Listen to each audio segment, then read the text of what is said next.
रिश्वतखोर बहू। ये क्या बात हुई? तुझे पता भी है तो क्या बोल रही है बहू?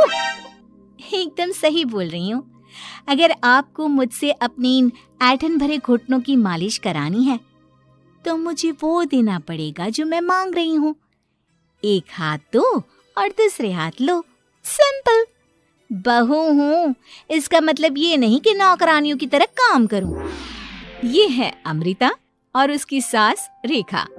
अमृता एक नई नवेली बहू है जिसकी शादी कुछ दिनों पहले ही रेखा के बेटे माधव के साथ हुई है। वैसे तो अमृता दिल की बहुत अच्छी है, लेकिन वो कहते हैं ना कि खून का रंग तो दिखता ही है। बस वही डॉन की बेटी होने का रंग यहाँ अमृता में भी दिख रहा है, जो है रिश्वत लेना। जी हाँ, काम चाहे कितना भी छोटा या कितना भी बड़ा क्यों ना हो, हमारी अमृता बहू बिना रिश्वत लिए कुछ नहीं करती। चलिए देखते हैं आगे इनके साथ और क्या क्या होता है। रेखा और अमृता को लड़ते देख ससुर प्रेमचंद वहाँ आता है और कहता है, अरे क्या हुआ? काहे इतना तिल मिला रही हो रेखा? अरे कुछ बोलोगी भी या कानों में हड़ताल हो रखी है तुम दोनों के? देखिए ना पापा जी, माँ जी ने मुझे कहा कि मैं उनके घुटनों की मालिश कर दूं, लेकिन उसके बदले में माँ जी मुझे वो हीरो वाला पुश्तैनी हार देने से इनकार कर रही हैं। क्या? घुटनों की मालिश के लिए हीरो का पुश्तैनी हार कौन मांगता है बहू? पापा जी, आपको तो पता ही है ना, आपकी बहू कितनी सयानी है, हर कोई भी काम फ्री में नहीं करती। और अब शेखावत खानदान का आटा तो इतना भी गीला नहीं है कि अपनी बहू को हार ना दे पाए। क्यों माय डियर माँ जी? देखा आपने प्रेमचंद जी, ये अब मुझसे पुश्तैनी हार मांग रही है, कल को पूरा घर मांग लेगी। अरे जा जा, मैं खुद कर लूंगी अपनी मालिश। ठीक है, मुझे क्या। एंजॉय योर मालिश टाइम माँ जी। रात में जब पति महादेव दफ्तर से लौटकर घर आते हैं तभी कमरे में, अमू सुनो ना, मेरा वो लाल रंग का जो शर्ट है ना वो धो दो ना प्लीज। एक्चुअली कल मेरी एक इम्पोर्टेंट इंटरनेशनल क्लाइंट के साथ मीटिंग है, बहुत बड़ी डील का ऑफर है, इसलिए मैं अपनी उस लकी शर्ट को पहनकर जाना चाहता हूँ। अभी धो दो, रात भर में तो सूखी जाएगी, फिर कल अच्छे से कड़क वाली इस्त्री कर देना अपने शुभ शुभ हाथों से। जी नहीं, मैं ये सब ऐसे ही नहीं करने वाली। अगर काम करवाना है तो मेरी एक शर्त है। अरे यार, तुम और तुम्हारी शर्तें, बोलो क्या है? आपको मुझे 10 मनीष मल्होत्रा डिजाइनर की साड़ियां दिलानी होगी। 2 हफ्तों में मेरी स्वीट हार्ट फ्रेंड बिल्लो रानी की शादी है। मैं वहां डिजाइनर साड़ी पहनकर जाऊंगी और सब कुछ जला दूंगी। माधव अपनी बीवी की बात सुनकर हैरान परेशान अपने सर पर हाथ रखकर बैठ जाता है। अरे तुम बीवी हो या आफत? तुम्हारे दिमाग में जंग लग गया है क्या? देखो इतने सारे पैसे नहीं है मेरे पास। तुम्हारी याददाश्त तो जगह पर है ना माधव, भूल गए? मैं एक डॉन की बेटी हूँ। अगर तुमने मेरे कहे मुताबिक काम नहीं किया तो तुम्हारे लाल शर्ट को दूर ही रखो, मेरे पापा तुम्हें ही लाल कर डालेंगे। ठीक है, चलो अब ज्यादा मत डराओ, तुम्हें जो चाहेगा मिल जाएगा। अब ये डर और रिश्वत का सिलसिला यूं ही चलता रहता है और इसी तरह समय बीतता रहता है। एक सुबह सब नाश्ते के टेबल पर बैठे थे, जहां अमृता सबके सामने एक व्हाइट बोर्ड लाती है जिस पर दिन भर के सारे कामों के रेट लिखे हुए थे। अब ये क्या है? टीचर नहीं बनने का इरादा है क्या तेरा? अगर हाँ तो अफसोस, बेचारे बच्चे, उनका भविष्य तो अंधेरे में है। आप लोग बेकार की बातें बंद कीजिए और आंखें खोलकर ठीक से पढ़िए क्या लिखा है। ये आज के सारे कामों के रेट्स हैं। आलू पराठे, चाय, दाल, रोटी, चावल, सब्जी, हलवा, मिठाई, रसोई की सफाई, वॉशिंग मशीन में कपड़े धोना, ओखल में मसाले कूटना और माँ जी और पापा जी के अलमारी की सफाई करना। इन सब कामों की कुल मिला के जो रकम बनती है वो है ये 10,000 रुपए और माँ जी के लेटेस्ट लाए हुए सोने के झुमके भी। अमृता, तुम इंसान हो या हैवान? जरा तो दया करो हम पर। हे राम जी, उठा लो, अब ना देखा जाता ये सब। सच में पता नहीं कौन सा दिन था वो जब ये हमारे घर आई। महादेव, तेरे प्यार ने तो हमारा जीना दुश्वार कर दिया बेटा। दुनिया में बहुत रिश्वतखोर लोग देखे, लेकिन ऐसी रिश्वतखोर बहू पहली बार देख रहा हूँ जो अपने ही परिवार को लूटने में लगी है। बहू, तुझे पता है ना कि ऐसे रिश्वत मांगना गुनाह है। पापा जी, मैं कोई गुनाह नहीं कर रही हूँ। रिश्वत लेना बाहर की दुनिया में गुनाह है। मैं तो बस अपना हक मांगती हूँ। मेरी रिश्वत रिश्वत नहीं, मेरा शगुन है, नेग है।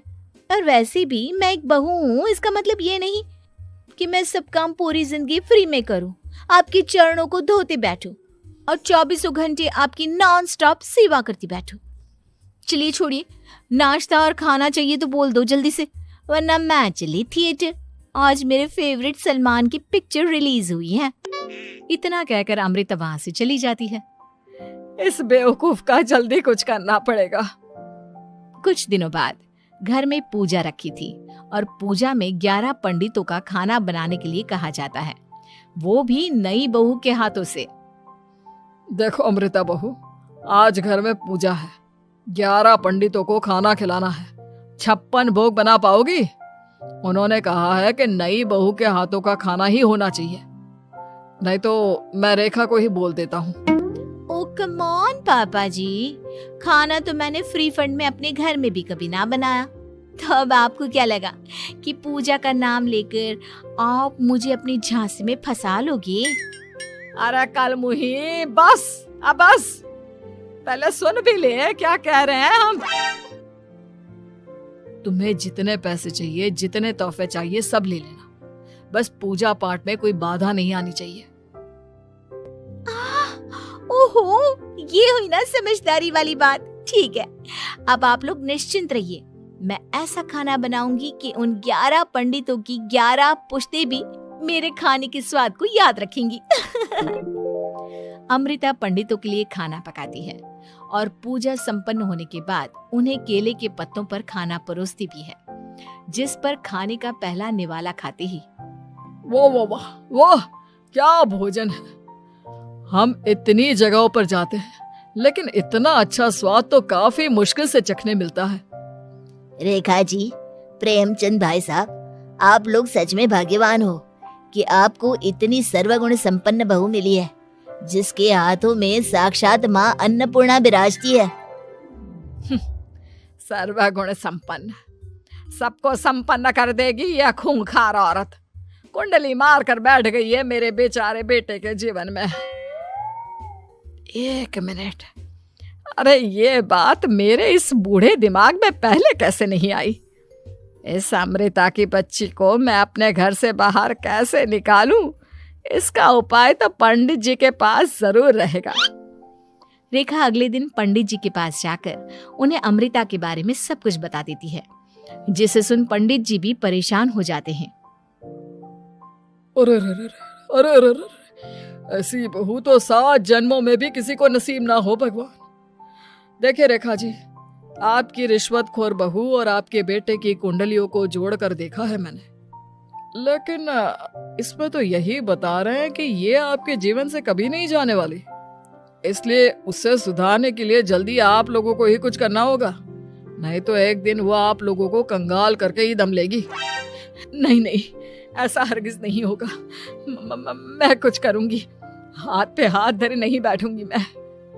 वहीं घर पर अमृता को ये पता चल जाता है कि उसकी सास रेखा पंडित जी के पास उसकी और महादेव की कुंडलियां लेकर गई थी, और इस पर जब रेखा घर लौटती है तब वाह माँ जी वाह, बहुत ही ज्यादा सयानी निकली आप तो।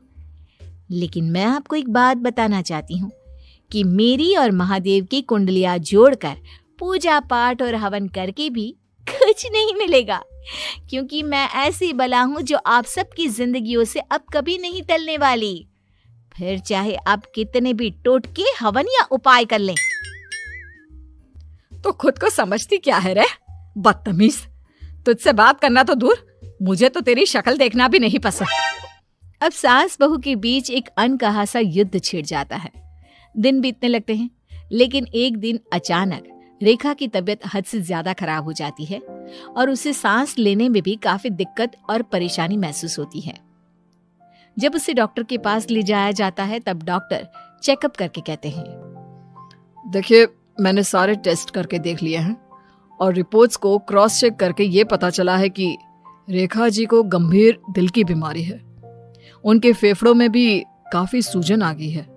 उनका जल्द से जल्द ऑपरेशन करना होगा, वरना आई एम सॉरी टू से उन्हें बचाना मुश्किल हो जाएगा। ये खबर सुनकर प्रेमचंद और माधव दोनों हक्का बक्का रह जाते हैं।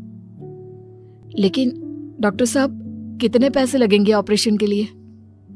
और उसके बाद रेखा पूरी तरह ठीक तो हो जाएगी ना? जी हाँ, इस ऑपरेशन के बाद वो बिल्कुल ठीक हो जाएंगे, लेकिन वो तभी हो सकता है जब ऑपरेशन टाइम से हो पाएगा। और रही बात ऑपरेशन के खर्चे की, तो उसमें तकरीबन 6 से 7 लाख रुपए तक लग सकते हैं। जहां एक तरह सब रेखा की तबीयत और ऑपरेशन को लेकर परेशान होते हैं, वहीं घर पर रेखा को बिस्तर पर देखकर भी अमृता के अंदर जरा भी दया नहीं आती। ओ माँ जी, ये अपना फालतू का मेलोड्रामा बंद कीजिए ना आप। मुझे पता है आपको मुझे रिश्वत नहीं देनी है और घर के सारे काम मुझसे मुफ्त में करवाने हैं, इसीलिए आप ये सब कर रही हो ना।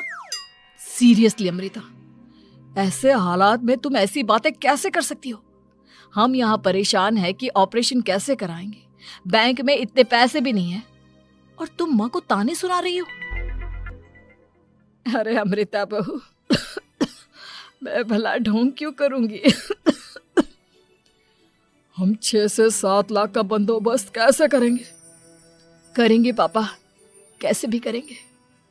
अमृता, अगर कभी भी जिंदगी में तुमने मुझसे सच्चा प्यार किया है, एक पल के लिए भी सही, तो तुम्हें आज इस परिवार, इस घर की नींव, मेरी माँ को बचाना होगा। हमने अपना सब कुछ तुम्हें दे दिया है, अब तुम्हारी बारी है अपने किए का हिसाब चुकाने की। मुझे पता है तुम्हारे अंदर भी दिल है। अमृता बिना कुछ कहे वहां से चली जाती है और अपने कमरे में जाकर वो अलमारी में से अपनी माँ की तस्वीर को निकालकर अपने सीने से लगाती है और भावुक हो जाती है। माँ, आपके जाने के बाद पापा ने ही मेरा ख्याल रखा, लेकिन उनकी वजह से ही मुझ में काफी बुरी आदतें भी आ गई। शायद मुझे इतना बुरा आपकी गैर मौजूदगी ने ही बनाया। मैंने कभी आपकी लोरी नहीं सुनी, आपकी गोद में नहीं सोई, आपके हाथों से अपने बालों की चंपी नहीं करवाई, क्योंकि वक्त से पहले ही आप मुझे यहाँ छोड़कर चली गई। लेकिन अब मैंने जितना भी इस घर से लिया है, उतना सूद समेत चुकाने की बारी आ गई है। अब मैं अपने रहते अपने प्यार को भी उसी दर्द से नहीं गुजरने दे सकती जो मैंने आपके नहीं होने से सहा है। अमृता तुरंत ही अपने सारे पैसे और गहने माधव को लौटा देती है और रेखा का ऑपरेशन किया जाता है। रेखा ठीक हो जाती है और जब घर आती है तब अमृता दरवाजे पर आरती की थाली लिए खड़ी होती है। वेलकम होम माँ जी, आई मिस्ड यू। पता है कितने दिनों से किसी के भी साथ लड़ाई नहीं की थी मैंने, और ना ही किसी से रिश्वत मिली मुझे। क्या? हमें तो लगा था कि तेरी अकल ठिकाने आ गई है, लेकिन तू तो अभी भी जैसी की तैसी ही है। माँ जी, पूरी बात तो सुनिए। हाँ, ये सच है कि मैं रिश्वत लिए बिना नहीं रह सकती लेकिन अब ना मेरी रिश्वत बदल गई है। अब मुझे हर काम के बदले झप्पी, अपनापन, प्यार और अपनी इस माँ का दुलार चाहिए ये सब तो हम तुझे भर भर के दे सकते हैं बेटा। पूरा घर एक साथ अमृता को जोर की झप्पी देता है और सब हंसते मुस्कुराते घर के अंदर चले जाते हैं।